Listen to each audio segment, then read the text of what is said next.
બનાસકાંઠાની જીવાદોરી સમાન ગણાતા દાંતીવાડા ડેમમાંથી એક દરવાજા મારફતે 2000 ક્યુસેક જેટલું પાણી નદીમાં છોડવામાં આવ્યું છે। સૌથી મહત્ત્વના સમાચાર કહી શકાય। દાંતીવાડા ડેમની જળ સપાટી 598 ફૂટને ક્રોસ કરતા દાંતીવાડા ડેમમાંથી એક દરવાજા મારફતે 2000 ક્યુસેક જેટલું પાણી નદીમાં છોડવામાં આવ્યું છે।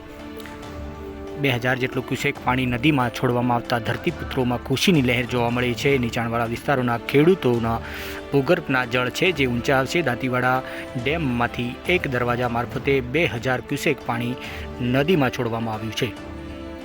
આપને આ દાંતીવાડા ડેમના દ્રશ્યો બતાવવાની કોશિશ કરીશ, જે દાંતીવાડા ડેમમાંથી 2000 ક્યુસેક જેટલું પાણી છે એક દરવાજા મારફતે નદીમાં છોડવામાં આવ્યું છે। ત્યારે આપણે આ દ્રશ્યો બતાવવાની કોશિશ કરીશ। એક દરવાજા મારફતે જે દાંતીવાડા ડેમમાંથી 2000 ક્યુસેક જેટલું પાણી છે જે દાંતીવાડા ડેમમાંથી નદીમાં છોડવામાં આવ્યું છે।